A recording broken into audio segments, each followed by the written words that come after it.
देखो बाहें पसारे, बाबा प्यार तुम्हारा अमृत वेले उठाता, मोहिनी रात में मुझे जगाता। प्रेम की घंटी हृदय मंदिर में बजती, परमात्मा पुकार में आत्मा सुनती। नींद पर होती योग की विजय, माया की होते सहज पराजय। आराम नहीं मिलन चाहती, बाबा संग आत्मा खिल जाती।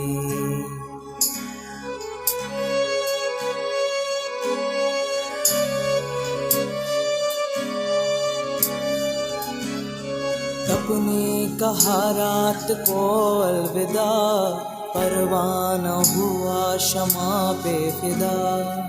समय से पहले बाबा जगाते, नयन खुलते ही मिलन कराते। प्रेम में भीगा मन संकल्प मुस्काते, माया के बंधन स्वयं कट जाते। ठंडी गर्मी बारिश अब तप के साथी, मौसम की मार अब ना डराती। सोना अब आराम नहीं माया है, नींद अब अमृत नहीं विष का साया है। कमाई नहीं ये ऊर्जा की चोरी है, सस्ते की धुन में बजी माया की लूरी है।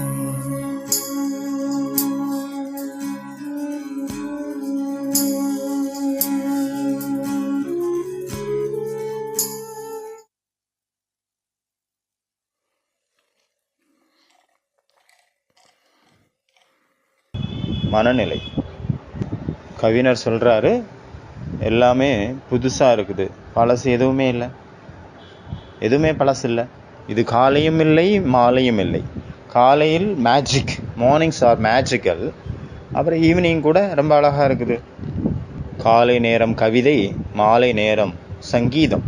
இதயத்தில் பட்டாம்பூச்சிகள் பறக்குது. ஒரு பட்டாம்பூச்சி கிடையாது, நூற்றுக்கணக்கான பட்டாம்பூச்சி, அதாவது பறக்குது, பறப்பது. கைகள் கட்டப்பட்டிருக்குது, ஆனால் அந்த கயிறுகள், அந்த நூல் எதுன்னு தெரியலை. இது வெறும் சன நேரத்திற்கு ஏற்படும் ஈர்ப்பு அல்ல. நான் நினைக்கிறேன் இது புனிதமான அன்பு, காதல். கனவிலும் நனவிலும் நான் தனியாகவே இல்லை. வாழ்க்கையில் கலர், ஆயிரக்கணக்கில் கலர் இருக்குது. யோகம் அப்படின்னா வானவில், எல்லா வர்ணங்களின் தொகுப்பு, அதுதான் யோகா. இல்லைன்னா எப்படி சொல்லலாம், 1000 வண்ணங்கள் சேர்ந்த ஒரு இந்திரதனுஷ் வானவில், 1000 வண்ணங்கள் கொண்ட ஒரு வானவில், அதுதான் யோகா. இதுவரைக்கும் இந்த மாதிரியான ஒரு ஃபேண்டசி, ஒரு கற்பனை, ஒரு விஷுவலைசேஷன், ஒரு ஒரு கவிதை திறனோட அந்த வாழ்க்கையை நான் இது வரைக்கும் வாழ்ந்ததே இல்லை. எல்லாமே புதுசாக இருக்குது. முற்றிலுமாக இது புதிய அனுபவமாக இருக்கணும். முதல்ல உள்ள சாந்தி கிடையாது, இது வேற சாந்தி. நேற்று நான் அமைதியை அனுபவம் பண்ணேன் அப்படின்னா இன்றைக்கி வேற அமைதியை அனுபவம் பண்ணணும், வேறு மாதிரியான சாந்தி, அந்த அமைதியை அனுபவம் பண்ணணும். இப்படி எடுத்துக்கலாம். நம்ம இன்றைக்கி நான் அனுபவம் பண்ணேன் சாந்தி 1, அப்போ நாளைக்கு சாந்தி 2 அனுபவம் பண்ணணும், அடுத்த நாள் சாந்தி 3, அந்த மாதிரி அனுபவம் பண்ணணும். அதாவது ஒவ்வொரு நாளும் புதுமை.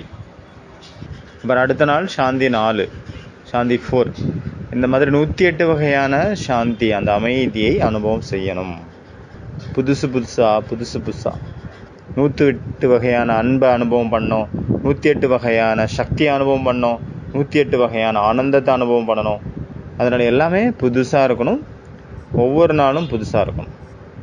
100 வகையான வண்ணங்கள், 100 வகையான மூடு. இந்த ஒரே ஒரு கவிதையில் 3 பாஷையை யூஸ் பண்ணியிருக்கிறார். ஒன்று சில நேரம் இங்கிலீஷு, சில நேரம் மராட்டி, சில நேரம் ஹிந்தி. ஒரே லைனில் 2 பாஷையை யூஸ் பண்ணியிருக்காரு. அந்த ஈவினிங் ஆனோடனே நான் சென்ட்ரல் ஆயிடுறேன். சென்ட்ரலானா என்னன்னு தெரியுமா? அது ஒரு தேவதையினுடைய ஏஞ்சலினுடைய கதை ஸ்டோரி. சிண்ட்ரெல்லா வந்து தன்னுடைய மாற்றான் தாய் கூட தங்கியிருந்தாங்க. மாற்றான் 2 தங்கச்சிங்களும் அவங்க கூட இருந்தாங்க. அவங்கள அந்த சிண்ட்ரெல்லாவை வந்து அவங்க சித்தி வந்து ரொம்ப கொடுமைப்படுத்தினாங்க. ரொம்ப எப்போ பார்த்தாலும் திட்டிகிட்டே இருப்பாங்க. நிறைய வேலை வாங்குவாங்க. அன்பாக ஒரு வார்த்தை கூட பேச மாட்டாங்க. ஒரு நாள் அவங்க வீட்டுக்கு வந்து ஒரு காட் மதர் வராங்க. அவங்க வந்தாலும் எல்லாமே மாறி போயிடுது. அவங்களுடைய வாழ்க்கையே சுத்தமாக மாறி போயிடுது மொத்தமாக. இந்த சிண்ட்ரெல்லாவோட வந்து காலில் இருந்த செருப்பு வந்து குதிரையாகிடுது. அவங்க கையில் இருந்த பொம்மை வந்து அது வந்து வண்டியாக மாறிடுது. சிண்ட்ரெல்லாவோட கிழிஞ்ச ட்ரெஸ் எல்லாம் சூப்பரான அழகான ஒரு ட்ரெஸ்ஸாக மாறிடுது. அப்புறம் சிண்ட்ரெல்லா வந்து வேற ஒரு உலகத்துக்கு போயிடுறாங்க. அங்கே ஒரு ராஜ்குமார் வராரு. ராஜ்குமார் வந்து அவருடைய பார்வை இந்த சிண்ட்ரெல்லா மேலே பட்டுருது. அப்போ அவர் வந்து அந்த அன்புக்கு அடிமையாகிடுறாரு. சிண்ட்ரெல்லாவோட அன்புக்கு லவ் வந்துடுது. அப்புறம் ஈவினிங் ஆகிடுச்சுன்னா அவங்களுடைய மேஜிக் வந்து இல்லாமல் போயிடும். அதனால் ஈவினிங்குள்ளே வீட்டுக்கு வந்துடணும் அப்படின்ட்டு பறந்து ஓடுறாங்க. சிண்ட்ரெல்லா ஓடும்போது ஒரு செப்பலை விட்டு போயிட்டாங்க. ராஜ்குமார் வந்து அந்த இளவரசன் வந்து சிண்ட்ரெல்லா மேலே பைத்தியமாயிட்டாரு. அந்த செப்பலை வச்சு தேடி கண்டுபிடிச்சி அப்புறமா அவங்கள மகாராணி ஆக்கிக்கிறார். அதாவது திருமணம் பண்ணிக்கிறார். அவங்க வந்து முழு ராஜ்யத்தில் அவர் தேடி கண்டுபிடிச்சி அவங்க ஒன்றாயிடுறாங்க. அப்புறம் தன்னுடைய வாழ்க்கையை அதுக்கப்புறம் சிண்ட்ரெல்லா சுகமாக வாழ்கிறாங்க அப்படின்னு தான் இதோட கதை முடியுது. நான் இளவரசியாக இருந்தேன், ஆனால் அது எப்போ ஈவினிங் ஆகுமோ நான் சிண்ட்ரெல்லா ஆயிடுவேன். அதனால் அவன் என்னுடைய இதயத்தை வந்து திருடி கொண்டு போயிட்டான் அப்படிங்கிற கவிதை லைன் வந்து இது வந்து இந்த திருடன் வந்து விசித்திரமான திருடன் மேலே வந்து கம்ப்ளைண்ட் பண்ணவே மனசு வர மாட்டேங்குது. திருடன் மேலே அன்பு வந்துருச்சு. அதனால தான் பக்தியில் வந்து பகவானுடைய ஒரு பேர் இருக்குது, லுட்டேரா, திருடன், கொள்ளை கொள்பவர் அப்படின்னு, கொள்ளைக்காரன் அப்படின்ட்டு பேர் வச்சுருக்காங்க. இந்த லுட்டேரா அப்படின்னு பேர் வச்சுருக்காங்க. அப்புறம் வந்து ஹரின்னு இருக்குல்ல, ஹரி அப்படின்னா திருடுறது தான். இதயத்தை திருடி வருகிறார், மனதை திருடி வருகிறார். திருடன் வந்து அந்த அளவு ரொம்ப பிடிச்சி போயிடுச்சு. அவர் திருடுறதை தடுக்கிறதுக்கு மனசு இல்லை. அதனால் திருடன் வந்து என்னுடையவர் ஆயிட்டாரு. அப்போ அவர் வந்து தடுக்க முடியலை, தடுக்க மனசில்லை. என்ன வேணுமோ திருடிக்கும். 100 வகையான அன்பு, 100 வகையான கலர், 100 வகையான மூடு. யோகத்தில் இன்ட்ரெஸ்ட் இல்லாததுக்கான 4 காரணம். யோகத்தில் இன்ட்ரெஸ்ட் இல்லாததுக்கு முக்கிய காரணம், ஃபஸ்ட்டு காரணம் வந்து போரிங். அதே முதல்ல உள்ள அதே சாந்தியை அனுபவம் பண்ணிகிட்ருக்குறாங்க, முதல்ல உள்ள அதே அன்பை அனுபவம் பண்ணிகிட்ருக்காங்க, முதல்ல உள்ள அதே சக்தியை அனுபவம் பண்ணிகிட்ருக்காங்க, முதல்ல உள்ள அதே ஆனந்தத்தை அனுபவம் பண்ணிகிட்ருக்குறாங்க. அதே பழைய சோமான், அதே பழைய ஞானஸ்வரூபாத்மா, பரந்தாமம், சூட்சுமோதனம், சொர்க்கம் அதெல்லாம் சொல்லும்போது சொல்கிற டைமில் அது புதுசாக தெரிஞ்சுது. ஆனால் இன்றைக்கி எல்லாமே பழசாயிடுச்சு. பரந்தாமம் போங்க, சூட்சுமோதனம் போங்க, சத்யுகம் போங்க, சங்கமேகம் வாங்க அப்படின்னு அதெல்லாம் மதுபன் போங்க அதெல்லாம் சொல்கிற டைமில் அது புதுசு, அந்த ட்ரில்லு, அந்த மகா வாக்கியம். ஆனால் இன்றைக்கி எத்தனை வருஷம் ஆச்சு, பழசாயிடுச்சு. அப்போ நம்ம யோகத்தில் இன்ட்ரெஸ்ட் இல்லாததுக்கு காரணம் என்ன? போர். அதே விஷயத்த மறுபடியும் நம்ம அதே மாதிரியே செஞ்சிட்ருக்கோம் அப்படின்னா அது போர் அடிக்குது. அதனால் இன்ட்ரெஸ்ட் இருக்க மாட்டேங்குது யோகாவில். அதனால் அதில் என்டர்டெயின்மெண்ட்டே இல்லை. யோகானா என்னது? ஒரு தினச்சரியா, ஒரு சுமை பண்ணி ஆகணும், அந்த மாதிரி ஆயிடுச்சு. படிப்பு, அதாவது முரளியினுடைய அந்த புத்தகத்தினுடைய சுமையை தூக்கிட்டு கஷ்டப்பட்டு போயிட்டுருக்குறோம், தூக்க முடியாமல் தூக்கிட்டு. அதில் என்டர்டெயின்மெண்ட்டே இல்லை. பிக்னிக்கும் இல்லை. பிக்னிக் எங்கே? என்டர்டெயின்மெண்ட் எதுவும் இல்லை.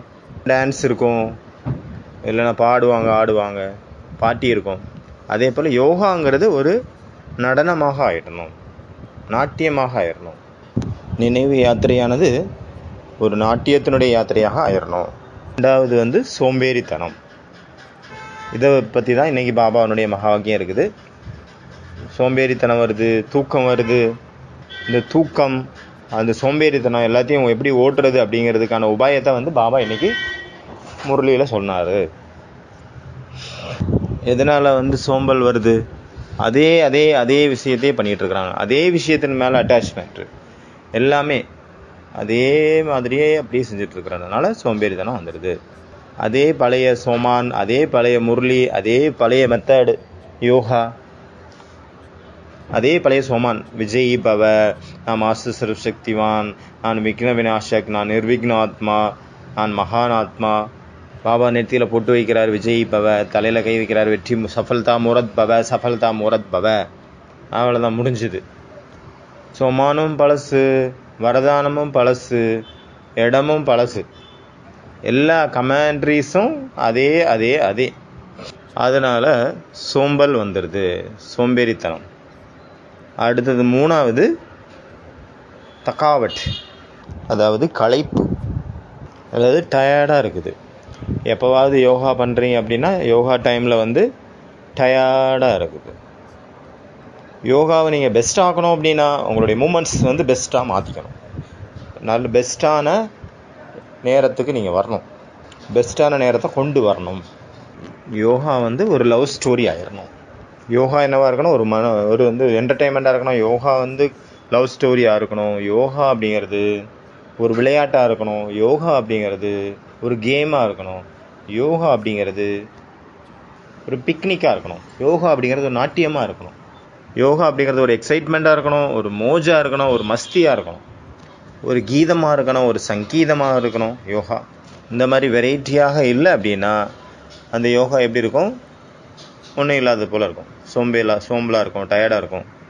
அதாவது துருப்பிடிச்சு போன மாதிரி நிலைமை வந்துடுது. ஒரு ஊரில் ஒரு பெரிய ஜட்ஜ் இருந்தது, சர்ச் இருந்தது.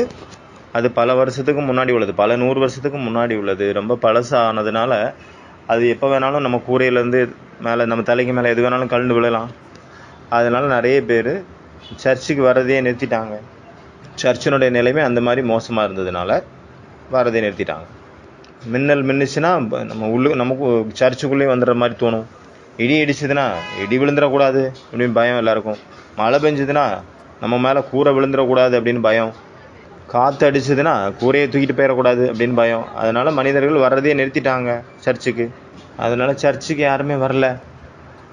ஃபாதர் எல்லாருக்கும் வீட்லேயும் போய் சொல்கிறாரு, சர்ச்சுக்கு வாங்க அப்படின்ட்டு. ஆனால் அவரே போக மாட்டார். அவருக்கும் பயம் இருந்தது, சர்ச்சு கீழே விழுந்துடக்கூடாது நம்ம உள்ளே இருக்கும்போது. அந்த அளவு சர்ச்சினுடைய நிலை ரொம்ப மோசமாக இருந்தது. அப்போ அவங்க எல்லாம் அந்த கமிட்டி மீட்டிங் வச்சாங்க. மீட்டிங்கில் என்ன சொன்னாங்கன்னா, அந்த சர்ச்சை என்ன பண்ணலாம் இனிமேல் அப்படின்ட்டு. அந்த மீட்டிங் கூட சர்ச்சுக்கு வெளியே தான் நடந்தது. சர்ச்சோட மேனேஜர், சர்ச்சோட பொருளாளர், சர்ச்சோட செயலாளர், இப்படி எல்லாருமே நிறைய பேர் அந்த மெம்பர்ஸ் எல்லாம், ஒரு முக்கியமானவங்கெல்லாம் உட்காந்து பிளான் பண்ணுறாங்க, இனி என்ன பண்ணலாம் அந்த சர்ச்சை வச்சு. அப்போ நிறைய விஷயங்கள் அவங்களுக்குள்ள டிஸ்கஷனில் ஒரு 5-6 பாயிண்ட்டு அவங்களுக்கு கிடைக்குது. அவங்க எல்லாரும் சேர்ந்து எடுத்த முடிவில் இப்போ முடிவு இந்த சர்ச்சை மொத்தமாக தரைமட்டமாக ஆகிடணும் அப்படின்னு.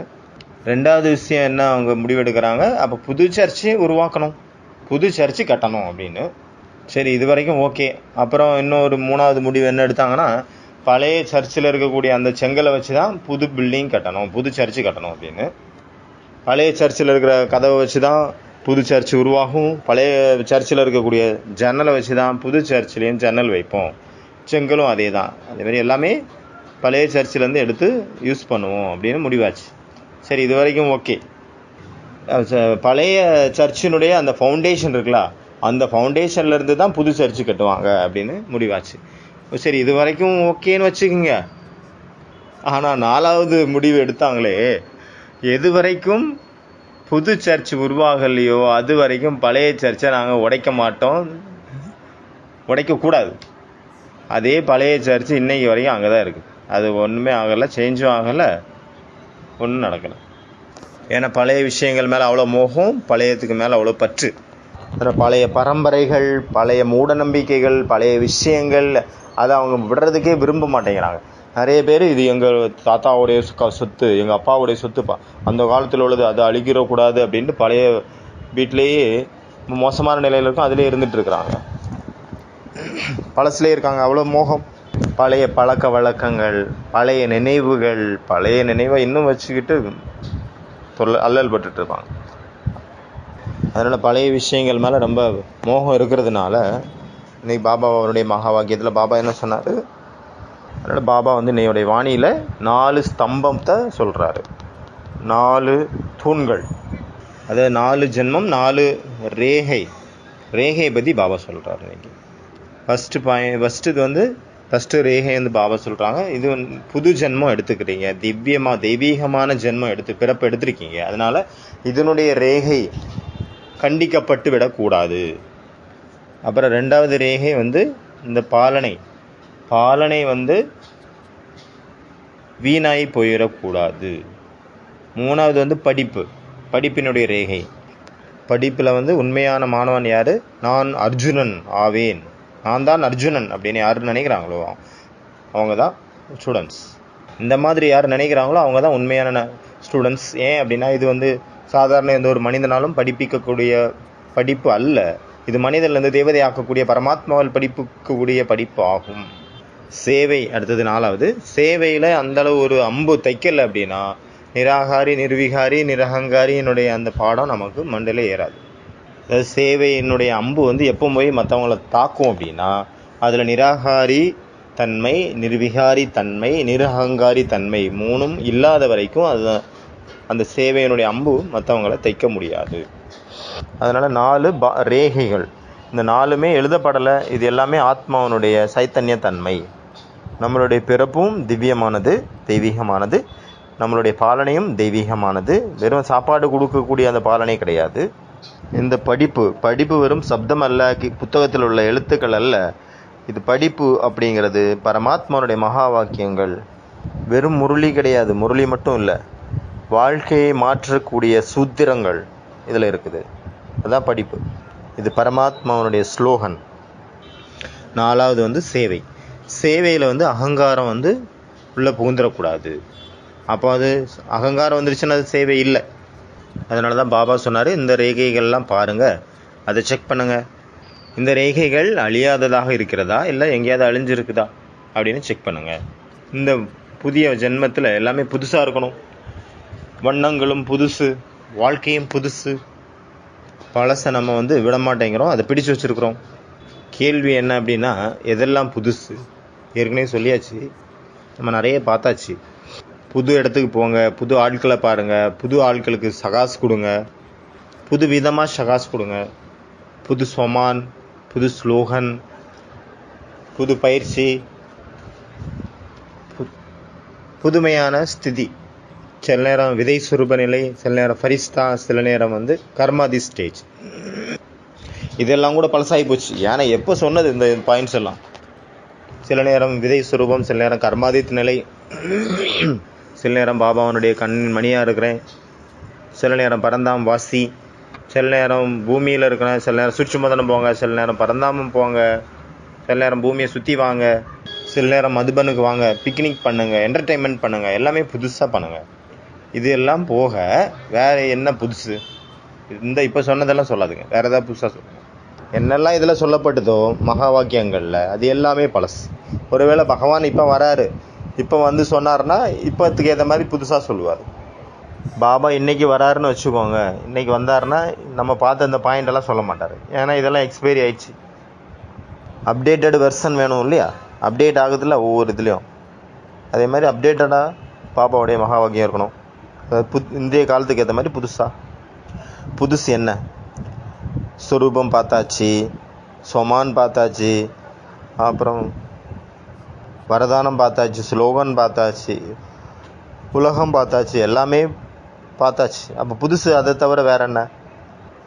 புது கனவு, புது எண்ணம், புது கற்பனை, வேற என்ன? யோகாவில் வந்து புதுசாக என்ன பண்ணோம் அதை பற்றி நம்ம என்ன இப்போ டிஸ்கஸ் பண்ணிகிட்ருக்கோம். சில நேரம் மதுபன் போங்க, சில நேரம் குடிசை பாபாவுடைய குடியில் உட்காருங்க, சில நேரம் பாபா ரூமில் உட்காருங்க, சில நேரம் ஹிஸ்ட்ரி ஹால் போங்க, சாந்தி ஸ்தம்பம் போங்க. இதெல்லாம் நம்ம பார்த்துட்டோம். இது கூட பழசு. புதுசாக சொல்லுங்கள். முழு கேலக்சியும் சுற்றி வாங்க. சில நேரம் சிருஷ்டி சக்கரத்துக்கு மேலே இருங்க, சில நேரம் சிருஷ்டி சக்கரத்துக்கு கீழே இருங்க, சில நேரம் கல்ப விருட்சத்துக்கு மேலே இருங்க, கல்ப விருட்சத்துக்கு சில நேரம் கீழே இருங்க. சில நேரம் எங்கேயும் போகாதுங்க, சில நேரம் மலைக்கு மேலே உட்காந்து அதுக்கு மலைக்கு சகாசு கொடுங்க. சில நேரம் வந்து எங்கேயாவது போங்க, சில நேரம் வேறு ஏதாவது பண்ணுங்கள். சில நேரம் வந்து ஆத்மாவுக்கு சகாஸ், சில நேரம் வந்து மனிதர்கள் 5 விதமான மனிதர்களுக்கு சகாஸ், 5 விதமான மனிதர்கள், 5 விதமான இடம், 5 விதமான கண்டம், 5 விதமான உலகம், 5 விகாரங்களை விநாசம் பண்ணுங்க.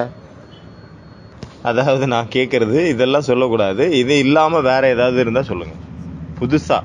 அதாவது சிருஷ்டி சக்கரத்தை சுற்றி வந்தாச்சு, சத்தியுகம் போயாச்சு, திரேதாயுகம் போய் துவாபர கலியுகம், கோயிலில் உட்காந்தாச்சு, பலவித கோயிலில் உட்காந்தாச்சு, பலவித மாதிரியான சகாசு கொடுத்தாச்சு, மரங்கள் கொடுத்தாச்சு. அது இல்லாமல் வேறு ஏதாவது சொல்லுங்கள். பாபாவனுடைய தோள்களில் உட்காருங்க, பாபாவனுடைய மடியில் உட்காருங்க, பாபாவனுடைய கண்ணில் உட்காருங்க, பாபாவனுடைய முதுகில் உட்காருங்க. இதெல்லாம் முடிஞ்சிச்சு. வேறு ஏதாவது புதுசாக சொல்லுங்கள். சாதனையினுடைய 80 நாள் முடிஞ்சு போச்சு. 80 நாளுக்கு பிறகு பாபா சொல்கிறாரு, யோகாவில் சோர்வு வருது இல்லையா, அந்த சோம்பல் அதை நீக்கிறதுக்கான ஏதாவது உபாயத்தை கொண்டு வாங்க. அதனால் பாபா சொல்கிறாங்க, சில நேரம் நீங்கள் சூட்சும வதனம் போங்க, சில நேரம் பரந்தாமம் போங்க, ஸ்தூல வதனம் வாங்க, சக்கரம் சுற்றி வாங்க, சேவை என்னெல்லாம் பண்ணலாம் அதை பற்றி மந்தனம் பண்ணுங்கள். மிருதலில் இப்போ என்னெல்லாம் பண்ணலாம், நம்ம சுற்றி வரலாம், சேவைக்காக சிந்தனைகள் செய்யலாம். வெறும் உட்கார்ந்து விடக்கூடாது. ஒருவேளை உங்களுக்கு தூக்கம் வருதா, தூக்க கலக்கமாக இருக்குது அப்படின்னா நீங்கள் எந்திரிங்க, வெளியே போய் வாக் பண்ணுங்கள். அப்புறம் மறுபடியும் வந்து ஃபேஸ் வாஷ் பண்ணிட்டு உட்காருங்க. வெளியில் கொஞ்சம் நேரம் வாக் பண்ணுங்கள். உங்களை உட்காந்தே யோகா பண்ண யாராவது சொன்னாங்களா என்ன? நடந்து போங்க, சுற்றி வாங்க, வாக்கிங் யோகா பண்ணுங்கள். ஆனால் உள்ளே உட்காந்து தூக்கத்தை வைப்ரேஷனை எழுப்பி விட்டு மற்றவங்களே கெடுத்துறாதுங்க. அப்புறம் நல்லா யோகா பண்ணிகிட்டு இருக்கவங்களுக்கும் தூக்கம் வந்துடும். தூக்கம் வந்தால் கூட நிறைய பேர் ஸ்திரமாக இருக்காங்க, நகர மாட்டேங்கிறாங்க. சில நேரம் இடது பக்கம் விழுறாங்க, வலது பக்கம் விழுறாங்க, முன்னாடி விழுறாங்க, பின்னாடி விழுறாங்க, சுற்றுறாங்க தலை.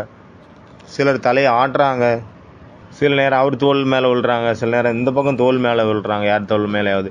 சில நேரம் பூமியில் விழுந்துடுறாங்க, மண்ணில் விழுந்துடுறாங்க, தரையில் விழுந்துடுறாங்க. அன்றைக்கி பார்த்தால ஒருத்தர் வந்து அமிர்த வேலையில் கதியில் உட்காந்து யோகா பண்ணிகிட்டு இருந்தார். அப்போ திடீர்னு பார்த்தா தூக்க கலக்கத்தில் டமால்னு கீழே விழுந்துட்டார். அப்புறம் அவரை ஸ்ட்ரெச்சரில் கொண்டு போய் ஆஸ்பத்திரியில் அட்மிட் பண்ண வேண்டியதாயிடுச்சு. அந்த மாதிரி நிறைய பேர் தூங்கி விழுறாங்க. அதனால் டெய்லி வந்து புது புது அனுபவங்கள் செய்யுங்க. எப்படி நீங்கள் குழந்தைங்க ஒவ்வொரு குணங்கள்லேயும் ஆழமாக போகிறீங்க, ஒவ்வொரு சக்திகளில் ஆழமாக போகிறீங்க, எந்த அளவு நீங்கள் ஆழத்தில் போவீங்களோ அந்த அளவு புது புது அனுபவங்களை நீங்கள் அடைவீங்க. அதனால் பாபா சொல்கிறாங்க, எப்படி டெய்லி வந்து அமைதியாக அனுபவம் பண்ணுறீங்க, ஆனால் டெய்லி புதுசு அனுபவம் பண்ணுங்கள். நம்ம பார்த்தோம் இல்லையா, சாந்தி 1, சாந்தி 2, சாந்தி 3, சாந்தி 4, 108 வகையான சாந்தி அனுபவம் பண்ணணும். நேற்று நம்ம எக்ஸ்பீரியன்ஸ் பண்ண சாந்தி வேறு, இன்றைக்கி எக்ஸ்பீரியன்ஸ் பண்ண சாந்தி வேறு, நாளைக்கு எக்ஸ்பீரியன்ஸ் பண்ண போகிற சாந்தி வேறையாக இருக்கணும். இன்றைக்குள்ள யோகாவும் நாளைக்குள்ள யோகாவும் வேறு வேறையாக இருக்கணும். கொஞ்சம் கூட ஒரே மாதிரி வரக்கூடாது. எல்லாமே புது அனுபவங்கள் எப்போ ஏற்படும் அப்படின்னா, இப்போ நீங்கள் ஏகாந்தவாசியாக இருப்பீங்களோ அப்போ தான் புது அனுபவங்கள் ஏற்படும். இதற்கு ரொம்ப முக்கியமானது ஏகாந்தம், தனிமை. ஸ்தூலமான தனிமையின் கூடவே சூட்சுமமான தனிமையும் ரொம்ப முக்கியம். ஒருவேளை 24 மணி நேரம் நம்மளை சுற்றி ஆள்கள் இருந்துகிட்டே இருக்காங்க அப்படின்னா நம்ம தனியாக இருக்கும் அப்படின்னு சொல்ல முடியாது. 24 மணி நேரம் நம்மளை சுற்றி ஆள்கள் இருந்துகிட்டே இருக்காங்க, இல்லைன்னா அவங்க ஆள் யார் பின்னையாவது இருக்கணும், யார் பின்னாடியாவது சுற்றிட்டு இருக்கோம் அப்படின்னா அனுபவமே நமக்கு ஏற்படாது. நம்ம சுற்றி நடக்கக்கூடிய விஷயங்கள் தான் நம்ம மனசை ஆழ்ச்சி செஞ்சிட்ருக்கோம். அதனால் ஒரே ஒருத்தருக்குள்ளேயே எப்போவுமே மூழ்கி இருக்கணும். இது வந்து லாஸ்ட்டு ஸ்டேஜ். ஃபஸ்ட்டு வந்து ஸ்தூலமான ஏகாந்தம், உடல் ரீதியான ஏகாந்தம் ரொம்ப முக்கியம், தனிமை. அதனால் புது அனுபவம் பண்ணுங்கள். இன்றைக்கி நீங்கள் யோகாவில் உட்காடுறீங்கன்னா இப்படி நினைங்க, நான் இன்றைக்கி புது அனுபவங்களை பண்ணணும், மற்றவங்களையும் பண்ண வைக்கணும். இந்த மாதிரி புதுசாக நீங்கள் பண்ணும்போது உங்களுடைய யோகாவில் ரொம்ப இன்ட்ரெஸ்டிங்காக இருக்கும். அதனால் யோகா பண்ணுறதுக்கு எப்போவுமே நம்ம வந்து புத்துணர்ச்சியோடு இருப்போம். இல்லை பழசே நீங்கள் பண்ணீங்க, நான் உங்களுக்கு சோம்பேறித்தனம் வரும், தூக்கம் வரும், அலட்சியம் வரும், எல்லாமே வந்துடும். எங்கே வந்து புது பொருள் கிடைக்குதோ அங்கே வந்து சோம்பேறித்தனம் இருக்காது, சோம்பல் இருக்காது, டயர்ட் இருக்காது. எங்கே வந்து இப்போ அதே பொருள் கிடைக்குதோ அங்கே சோம்பல், தூக்க கலக்கம் எல்லாமே வந்துடும். ராமகதை சொல்கிறாங்க அப்படின்னா அங்கே கேட்குறவங்க எல்லாருமே மேக்ஸிமம் தூங்கிட்டே இருக்காங்க. ஏன்? எல்லாருமே மேக்ஸிமம் தூங்க தான் செய்கிறாங்க. எதனால் தூங்குறாங்க? ஏன்னா அதே விஷயம் தானே மறுபடியும் ரிப்பீட் ஆகுது. ராமகதை கேட்குறவங்க தூங்கலைன்னா தான் ஆச்சரியமாக இருக்கும். ஃபாரினர்ஸு கூட வந்து வெரைட்டி ரொம்ப பிடிச்சிருக்கு. இப்படி பிக்னிக் போகிறீங்க அப்படின்னா அங்கே ஸ்வீட்டும் வேணும், காரமும் வேணும், உப்பும் வேணும். இப்போ அந்த மாதிரி நீங்கள் யோகாவுக்கு பண்ண போகிறீங்க அப்படின்னா நீங்கள் நினச்சிக்கோங்க, நான் இன்றைக்கி பிக்னிக் போகிறேன் அப்படின்னா உங்களுக்குள்ள ஒரு இன்ட்ரெஸ்ட் வந்துடும், ஒரு என்டர்டைன்மெண்ட் வந்துடும். அப்போ உங்களை விட்டு சோம்பேறித்தனம், அந்த தூக்க கலக்கம் எல்லாமே உங்களை விட்டு ஓடி போயிடும். எப்படி நம்ம பிக்னிக் போகிறோம் அப்படின்னா எந்த மாதிரி ட்ரெஸ் போடுவோம்? கண்ணாடி போட்டிருப்போம், தொப்பி போட்டிருப்போம், அந்த மாதிரி ட்ரெஸ் இருக்கும். டான்ஸ் ஆடுறதுக்கு ஏற்ற மாதிரி ஒரு ட்ரெஸ் இருக்கும். அதுவே யோகாவில் உட்காந்தா அது எந்த மாதிரி ட்ரெஸ் இருக்குது? சில நேரம் சென்டருக்கு போங்க, சில நேரம் லண்டனுக்கு போங்க, சில நேரம் அமெரிக்கா போங்க, சில நேரம் மதுபன் போங்க, சில நேரம் சுட்சிமோதனம் போங்க, சில நேரம் உங்களுடைய வீட்டுக்கு போங்க பரந்தாமத்துக்கு. இந்த மாதிரி நீங்கள் வெரைட்டியாக பண்ணீங்க அப்படின்னா அங்கே ரமணீகத்தன்மை வந்துடும். அதனால் புது புது போஸ்டில் கூட யோகா பண்ணுங்க அப்படின்றார் அந்த பிரதர். ஆமாம், புது போஸ்டில் ஒன்று நின்றுட்டு யோகா பண்ணுங்கள். உட்காந்த யோகா பண்ணுமா, நான் நின்றுட்டு யோகா பண்ணுங்கள். எப்படி பாபா வாக்கிங் யோகா சொன்னார்ல, நடந்துட்டு யோகா, அதே மாதிரி நின்றுட்டு பண்ணுங்கள். ஒரு காலில் நின்றுட்டு யோகா பண்ணுங்கள். நம்மளுடைய ஒரு பிரதர் இருக்கார், அவர் சிரசாசனம் பண்ணிக்கிட்டே அவர் வந்து முரளி படிப்பார். சிரசாசனம் அப்படின்னா தலைகீழாகவே நின்றுக்கிட்டே அவர் முரளி வாசிப்பார். நம்ம பிரதர் ஒருத்தர் இருக்கார். இந்த மாதிரி கூட புதுசாக பண்ணலாம். அதனால் ஏதோ ஒன்று புதுசாக வேணும்ல, அதனால் பாபா சொல்கிறாங்க டெய்லி ஏதாவது ஒரு புது விஷயங்களில் வந்து நீங்கள் பண்ணிகிட்டே இருங்க. ஒரே மாதிரி பண்ணாதுங்க. அப்போ தான் இன்ட்ரெஸ்ட் இருக்கும். அப்போ தான் யோகாவிலையும் சோம்பல் வராது. யோகா ஒரு என்டர்டெயின்மெண்ட்டாக நமக்கு ஃபீல் ஆகும். அதனால் அமிர்த வேலையில் பவர்ஃபுல்லான ஸ்டேஜ் அனுபவம் பண்ணுறதுக்காக சில நேரம் வந்து நாலேஜ்ஃபுல்லாக இருங்க, சில நேரம் அன்பு ஸ்வரூபத்தில் இருங்க. இந்த மாதிரி பலவிதமான ஸ்வரூபத்தில் நீங்கள் நிலச்சிருக்கும்போது பலவிதமான அனுபவங்கள் ஏற்படும் பொழுது ஆத்மா வந்து சுறுசுறுப்பாக உற்சாகமாக இருக்கும். சில நேரம் பாபா கூட ஆன்மீக உரையாடல் பண்ணுங்கள், சில நேரம் கர்மாதி ஸ்டேஜ் அனுபவம் பண்ணுங்கள், சில நேரம் வந்து நம்ம உங்களுடைய வீட்டில் போய் அமைதியாக உட்காந்துருங்க. அதனால் இந்த அனுபவத்தை நிரந்தரமாக நீங்கள் முன்னாடி கொண்டு போயிட்டே இருங்க. அப்போ என்ன கேட்டீங்க, என்ன வேணும், டெய்லி புதுசாக பண்ணணும். ஒரே மாதிரி பண்ணக்கூடாது. ஒரே நாள் போல் இன்னொரு நாள் இருக்கக்கூடாது. அமிர்த வேலையில் என்ன வேணும், ரமணீகத்தன்மை வேணும். என்ன வேணும், பிக்னிக் வேணும். என்ன வேணும், புதுசாக வேணும். என்டர்டெயின்மெண்ட் இருக்கணும். அப்போ என்ன வேணும், விளையாட்டு வேணுங்க. என்ன வேணும், அங்கே ஒரு கேம்ஸ் ஆடுற மாதிரி இருக்கணும். கம்பீரமாக இருக்கக்கூடாது, சீரியஸாக அப்படி இருக்கக்கூடாது. யோகாவில் ஒரு என்டர்டெயின்மெண்ட்ஸ், எந்த ஒரு பந்தனமும் இல்லை, எந்த ஒரு டென்ஷனும் இல்லை, சுதந்திர தன்மையோட நம்மளுடைய யோகா இருக்கணும். வலுக்கட்டாயமாகவும் இருக்கக்கூடாது. வேறு வழியே இல்லாமல் எந்திரிக்கணும், எதுக்கு என்ன பண்ண அப்படின்ட்டு இல்லாமல் அது ஒரு நாட்டியமாக, ஆன்மீக நாட்டியமாக அங்கே ஆயிடணும். அந்த அமிர்த வேலை யோகா 100 விதமான வண்ணங்கள், 100 விதமான மூடுகள். அந்த கவிதை பார்த்தோம் இல்லையா முதல்ல, அதில் என்ன சொல்கிறாங்க, 100 விதமான வண்ணங்கள் இருந்தது, 100 விதமான மூடு மனநிலை. காதலர்களுக்குள்ள இந்த மாதிரியான கவிதைகள் வருது அப்படின்னா நம்ம வந்து எவ்வளோ ஆன்மீக காதல். அப்போ நம்மளுடைய வண்ணங்கள் எவ்வளோ இருக்கணும், அவங்களுக்கு 100 அப்படின்னா நமக்கு கோடிக்கணக்கில் இருக்கணும். இதயத்தில் 1000 வண்ணத்து பூச்சிகள் இருப்பது போல் தோன்ற வேண்டும். அப்போ மனசில் என்ன இருக்கணும், இதயத்தில் என்ன இருக்கணும், அதாவது வண்ணத்து பூச்சிகள். அப்போ வண்ணத்து பூச்சின்னா என்ன அர்த்தம், பறக்கிற ஸ்டேஜ், பறக்கும் பறவை, ஆத்மா பறவை. சோம்பலாக இருக்கவங்களை எது பிடிச்சிருக்கு, கட்டில் படுக்கை அப்படின்னா பூமி, அது கீழே வந்துட்டாங்க. பறக்கிறவங்களுக்கு எது பிடிச்சிருக்கு, ஆகாயம், அதாவது யோகா, மகிழ்ச்சி, சந்தோஷம், சுதந்திரம். அதனால் நேற்று நம்ம கவிதை பார்த்தோம் இல்லையா, அந்த பர்சி செல்லி அப்படிங்கிற அந்த கவிஞர் வந்து பறவையை பார்த்து கேட்குறாரு இல்லையா, நேற்று பார்த்தோம்ல. ஏ பறவையே, நீ எந்த உலகத்தை சேர்ந்தவன், நீ சொர்க்கத்துலேருந்து வர்றியா இல்லை அதுக்கு பக்கத்து ஊர்லேருந்து வரியா, ஏதோ இந்த உலகத்தை சேர்ந்தவன் அல்ல, நீ எந்த ஒரு விசித்திரமான அலௌகியமான உலகத்தை சேர்ந்தவன், நீ எங்கேருந்து வர அப்படின்னு கேட்குற மாதிரி இந்த கவிதையை பார்த்தோம் இல்லையா. உங்ககிட்ட இருக்கிற குஷி வந்து எங்ககிட்ட இல்லை.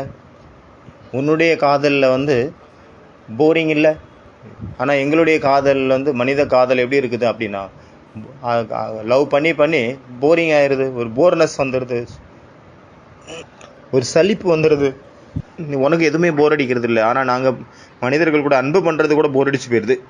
அப்புறம் புது ஆள் தேவைப்படுது, புது new boy friend, new girl friend. அப்புறம் யார் வந்து மாட்டிக்கிட்டாங்களோ, அவங்களுக்கு கன்ஃபார்ம் ஆகிடுச்சோ, அவங்க வந்து துக்கமாக இருக்காங்க, ஏன்னா வேறு சேஞ்ச் பண்ண முடியாது. இதை வச்சு ஆயிரக்கணக்கான ஜோக்ஸ் வந்து மனிதர்கள் செஞ்சு வச்சுருக்காங்க, பண்ணி வச்சுருக்காங்க. நீ ஒரு பொழுதும் இரிட்டேஷன் ஆகிறதில்ல, நாங்கள் டக்குன்னு இரிட்டேட் ஆகிடுறோம்.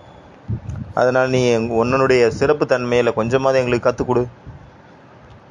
அதனால் நான் வந்து இன்றைக்கி உங்ககிட்ட கேட்டிருக்கிற மாதிரி உலகம் வந்து நாளைக்கு என்கிட்ட வந்து கேட்கும், எங்ககிட்ட வந்து கேட்கும். அதனால் ஏதாவது உன்னுடைய அந்த சிறப்பு தன்மையை நீ எப்படி போர் இல்லாமல் இருக்க, எப்படி சந்தோஷமாக இருக்க, எப்படி சுதந்திரமாக இருக்கிறியோ அதை வந்து எங்களுக்கு கற்றுக் கொடு, நான் மற்றவங்களுக்கு சொல்லுவேன். இதெல்லாம் யார்கிட்ட சொல்லிகிட்டு இருக்காரு, ஒரு பறவைகிட்ட சொல்லிகிட்டு இருக்கிறாரு அந்த கவிஞர். ஒவ்வொருத்தரும் சொல்லுவாங்க, பாபா சொல்கிறாங்க, நிறைய பேர் சொல்கிறாங்க, எங்களுக்கு தூக்கமே வர மாட்டேங்குது பாபா, ஆனால் யோகாவில் வந்தால் தூக்கம் வருது, முரளி கிளாஸில் வந்தால் தூக்கம் வருது. அதனால் ஒரே விதமான சோமான்னு எடுத்துக்காதுங்க, பல விதத்தில் எடுத்துக்குவாங்க. ஒருவேளை அப்போ வந்து உங்களுக்கு போர் அடிக்காது, அப்போ உங்களுக்கு தூக்கம் வராது.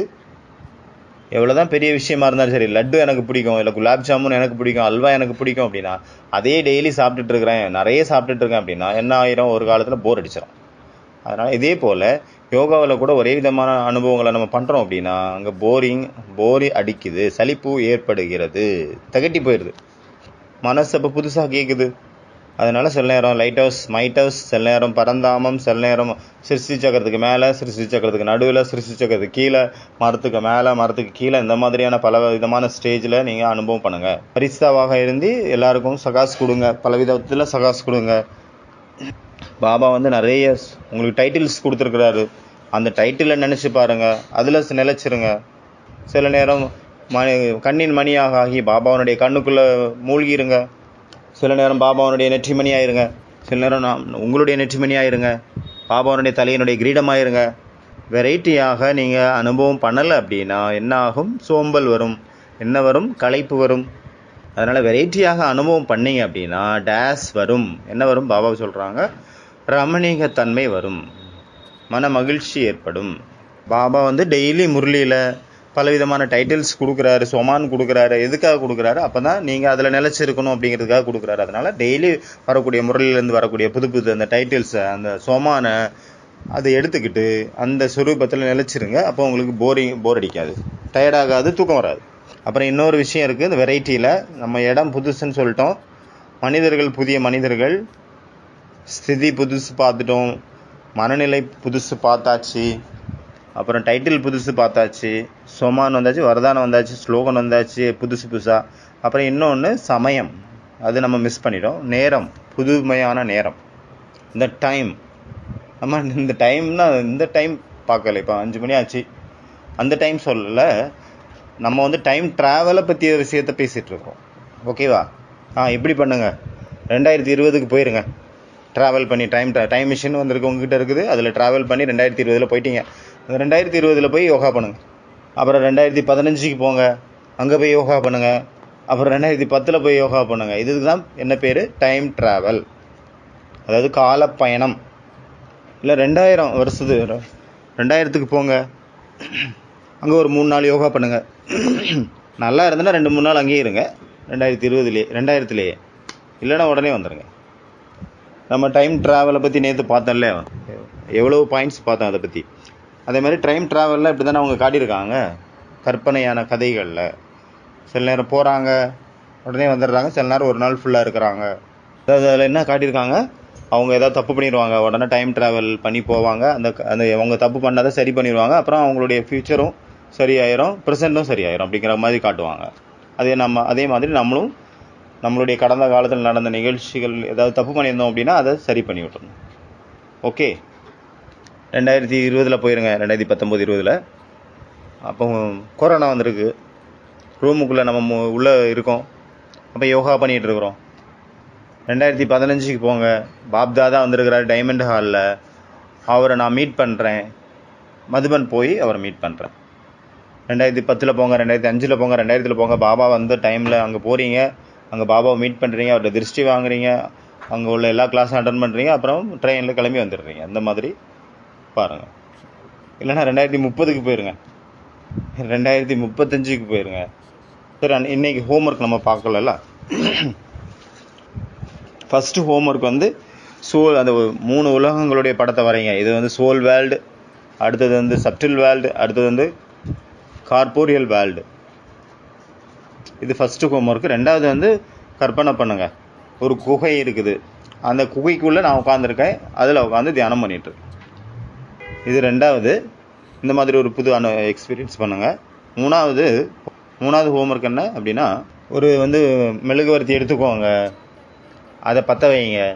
எப்படி அந்த மெழுகுவர்த்தி எரியுது, இல்லைனா அகர்பத்தி எரியுது, அதுலேருந்து ஒளி வந்து 4 பக்கம் பரவுது, அதே போல் நான் ஆத்மா பரமாத்மாவால் ஏற்றப்பட்ட ஒரு தீபமாக இருக்கிறேன், என்கிட்ட இருந்து 4 பக்கமும் ஒளி பரவிட்டுருக்கு. இந்த மாதிரி நினைங்க.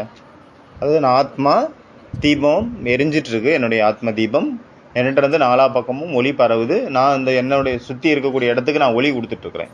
அப்புறம் 5வது ஹோம்ஒர்க் வந்து 5வதா 3வது 4வதா இந்த ஹோம்ஒர்க் வந்து என்ன பண்ணுங்க அப்படின்னா, உலகத்தில் உள்ள பொருட்களை வந்து கிளிக் பண்ணுங்கள், அதுக்கு ஒரு பேர் கொடுங்க. எப்படி வந்து ஒரு பறவை பறக்குது அப்படின்னா அதை கிளிக் பண்ணுங்கள், அப்போ அதுக்கு பேர் கொடுங்க. இது பறக்கக்கூடிய ஸ்டேஜ், பரிஸ்தா. எங்கேயாவது சிவலிங்கத்தை பார்த்தீங்கன்னா அதை கிளிக் பண்ணுங்கள், உடனே அது விதை சுரூப நிலை அப்படிங்கிறத எழுதிருங்க. அப்புறம் தாஜ்மஹால் இருக்குது, அந்த மாதிரி நிறைய இடம் இருக்குது, போகிறீங்க பார்க்குறீங்க, அதை வந்து நீ பாபாவோட கனெக்ட் பண்ணுங்கள், அதை எழுதுங்க, அவ்வளோதான். இது 4வது ஹோம்ஒர்க். இந்த 4ம் தான் இன்னைக்கு என்னுடைய ஹோம்ஒர்க். ஓகே, அச்சா, ஓம் சாந்தி.